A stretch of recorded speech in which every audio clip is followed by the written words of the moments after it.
On December 20th, 1968, high school students David Arthur Faraday and Betty Lou Jensen were shot in their car. The murders took place between 10:15 and 11 p.m.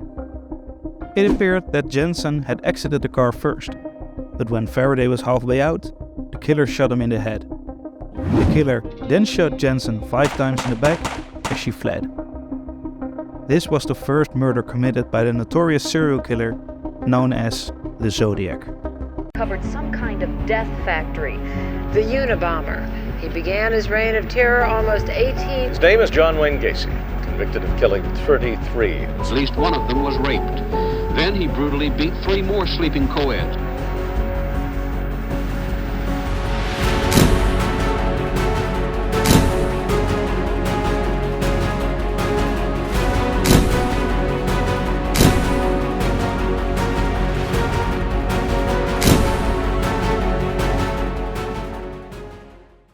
On July 4th, 1969, a comparable situation occurred when the shooter parked his car behind a couple in another isolated location.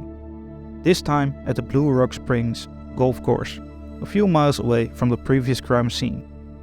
The victims, Michael McGee, 19, and his girlfriend Darlene Ferrin, 22, were slightly older than the previous 2 victims. The killer got out of his car and pointed a flashlight at the couple so they couldn't see him.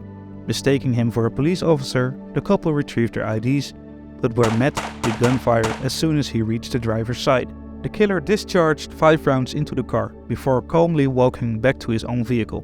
However, upon hearing Michael McGee's moans of pain and realizing that he was still alive, the killer returned and fired 2 additional bullets into each body before departing the scene. About an hour later, the police department received a call from a phone booth located a few blocks away from the station. The man on the line stated, "I wish to report a double murder if one of you will go a mile east on Columbus Parkway to a public park. You will find the kids in a brown car that had been shot by a 9mm Luger. I also killed those kids last year. Goodbye." The police were already aware of the shooting since a few teenagers had discovered the couple just moments after the killer fled, which actually saved Michael McGee's life. Darlene Ferrin was declared dead at the hospital. But McGee survived the assault and even had a glimpse of the attacker since he didn't bother to use the flashlight the second time. He described the killer as a white man in his late 20s, early 30s. Short, around 5'8" or 5'9", with a stocky build, brown hair and a round face. The murderer made himself known again soon after the initial attack, but this time he didn't take any more lives. Instead, he contacted the media.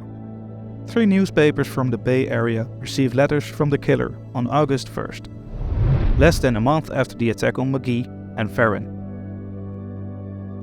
The letters were almost identical, and the killer used them to claim responsibility for the shootings. However, there was one major difference. The killer had created a 408-symbol cryptogram, a puzzle made using encrypted text.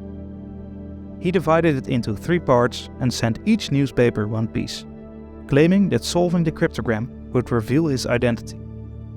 He demanded that the newspapers publish their sections on the front page, or else I will cruise around all weekend, killing lone people in the night and then moving on to kill again, until the end with 12 people over the weekend. The Chronicle did not obey his instructions, instead publishing that cryptogram on page 4, alongside a quote from the police chief, saying that they had not confirmed that the letters came from the real killer and asking for more information to prove his identity. The gunman acquiesced to the police chief's request and wrote another letter. This time, he sent it solely to the Examiner and revealed information about the murders that had not been made public. This letter confirmed that the author was, without a doubt, the killer. Additionally, it was noteworthy for another reason.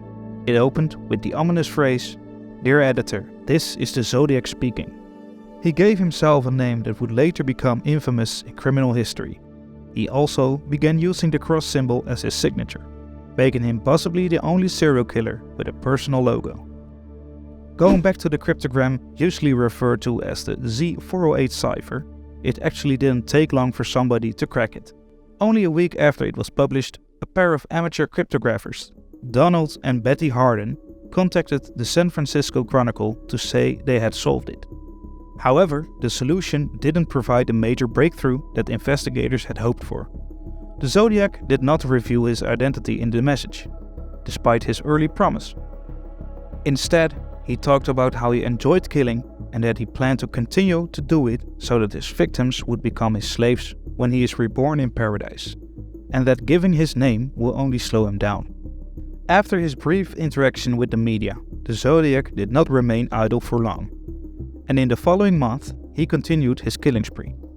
On September 27, 1969, he targeted a young couple who were having a picnic near Lake Berryessa in Napa County, California. The couple, 20-year-old Brian Hartnell and 22-year-old Cecilia Shepard, were approached by a man who closely matched the description given by Michael McGee. The stranger, carrying a gun, wore a strange black hood that resembled an executioner's hood.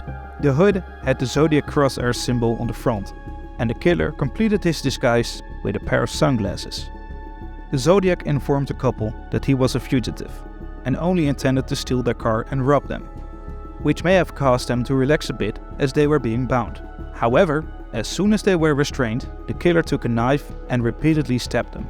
He then walked up to where Hartnell had parked his car. Using a felt-tip pen he wrote, Vallejo, 1220, 68, 74, 69, September 27, 69, 6:30, by knife. These were the dates of all the killings. Despite using a knife instead of a gun, the Zodiac made it clear that he didn't want anyone to mistake the murders as the work of someone else. However, this wasn't sufficient for him. Later that day, he contacted the police once again and said, I want to report on murder. No, a double murder. They are 2 miles north of Park headquarters. They were in a white Volkswagen in Carmangia. I'm the one who did it. As with previous attacks, one of the victims managed to survive. When Shepard and Hartnell were found, they were both still alive.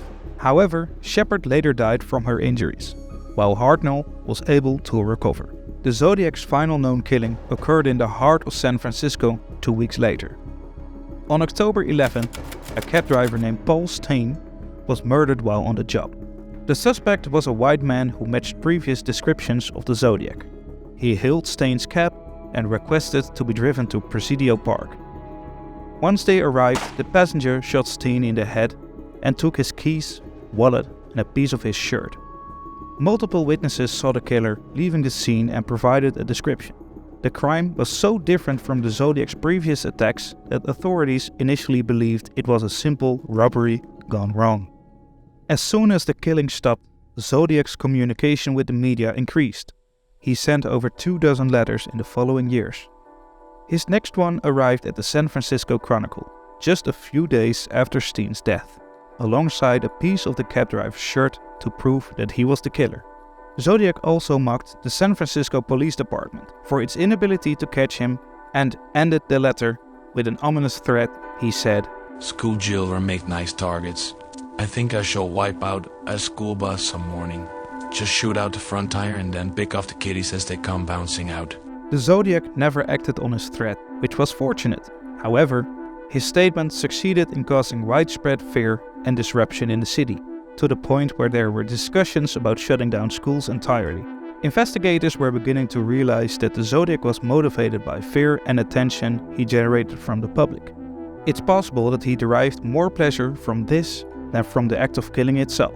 The subsequent week was marked as an unusual incident, where someone claiming to be the Zodiac contacted the police yet again, demanding the appearance of renowned lawyers F. Lee Bailey or Melvin Belly on a talk show called AM San Francisco, hosted by Jim Dunbar. Belly accepted the invitation and sat eagerly beside Dunbar, awaiting the Zodiac's call. To their surprise, the suspect called 54 times in a span of 2 hours. However, on each occasion, the caller spoke only a few words before hanging up and then phoning again after a short while. Eventually, the caller agreed to surrender and even arranged a location in Daly City for his surrender. However, he failed to show up, and it was never established beyond doubt that the caller was the actual killer and not just someone seeking fleeting fame. The real Zodiac did get in touch soon after. this time with a letter containing another cipher referred to as Z340. While the first cipher took about 20 hours to crack, Z340 was only deciphered in 2020 by David Oranchek from the US, Sam Blake from Australia, and Jarl van Eyck from Belgium. The contents of the cipher are as follows. I hope you are having lots of fun in trying to catch me. That wasn't me on the TV show, which brings up a point about me. I am not afraid of the gas chamber, because it will send me to paradise all the sooner. Because I now have enough slaves to work for me, where everyone else has nothing when they reach paradise. So they are afraid of death. I am not afraid, because I know that my new life will be an easy one in paradise death. Zodiac's poor spelling was evident in his struggles with his own cipher. After Z408, 2 more ciphers were released, one of them being Z13, which was only 13 symbols long and began with the phrase, "My name is." The most complex of the ciphers was the last one, which included a map of the Bay Area and detailed instructions on how to use it. If the code had been solved, it would have revealed the location of a bomb that the Zodiac claimed to have buried near Mount Diablo. Neither of these ciphers was eventually resolved with certainty. It is plausible that they were intentionally unsolvable and that they were just a collection of nonsensical symbols. Investigators had to consider the possibility that the Zodiac had additional victims, as is typical in serial killer cases. There were suspicions that he may have started killing as early as 1963 and continued after the murder of Paul Stine, as indicated in a letter he sent to the media. This letter, known as the Exorcist letter due to its opening references to the movie of the same name, the Zodiac claimed to have 37 victims. However, many people do not believe that the Zodiac actually had this many victims. He had already made numerous other false claims and threats, such as the attack on a school bus or a bomb buried near the mountain. The police could not dismiss possible Zodiac victims simply because they did not fit his known pattern of behavior. The first murders that caught their attention were those of high school couple Robert Domingos and Linda Edwards in 1963. They were shot to death on a remote beach near the town of Gabby, with the same type of weapon and ammunition used in the attack on David Faraday and Betty Lou Jensen. The killer in this case attempted to dispose of the bodies by placing them in a rundown old shack and unsuccessfully attempted to light them on fire, which was different from the Zodiac's method of operation. Another suspicious case was the murder of 18-year-old Sherry Jo Bates in 1966. She was stabbed to death in an alley on the campus of Riverside City College. The Zodiac eventually took credit for her death in one of his letters, but this did not occur until 1971, after a media story was published. Another case worth mentioning is the disappearance of nurse Donna Les in 1970. Although her body was never found, a letter written in the style of the Zodiac, referring to her as Victim 12 and including details on her supposed location, was sent to journalist Paul Avery from the San Francisco Chronicle.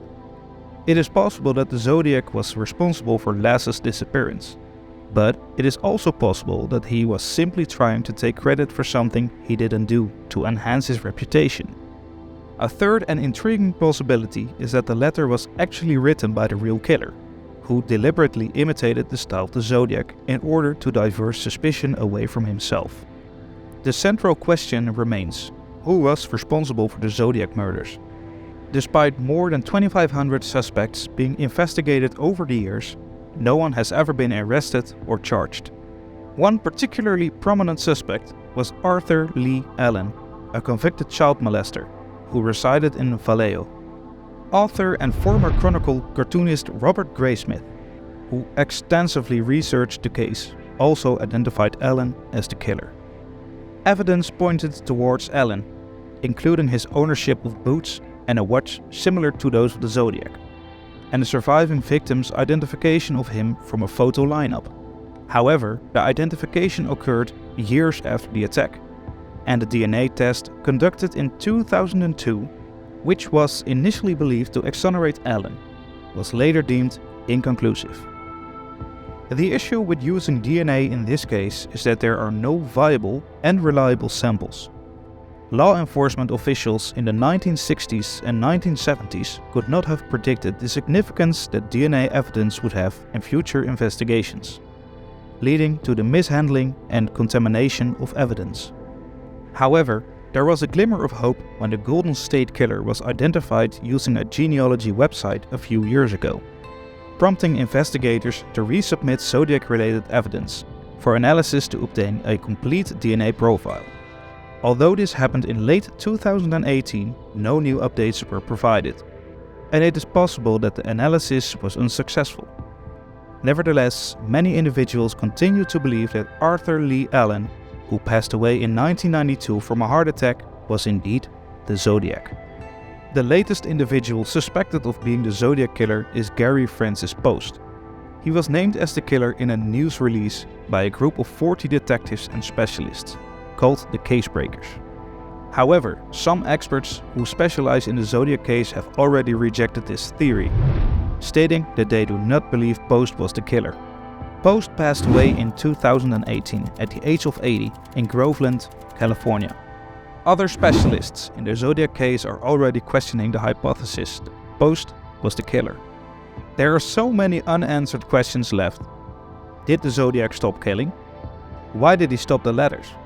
Do the unsolved ciphers reveal information we don't know yet? Did they ever investigate the real Zodiac? When did the real Zodiac die? Unfortunately, we don't have the answers. But we do hope you like this video, and we hope to see you in the next one.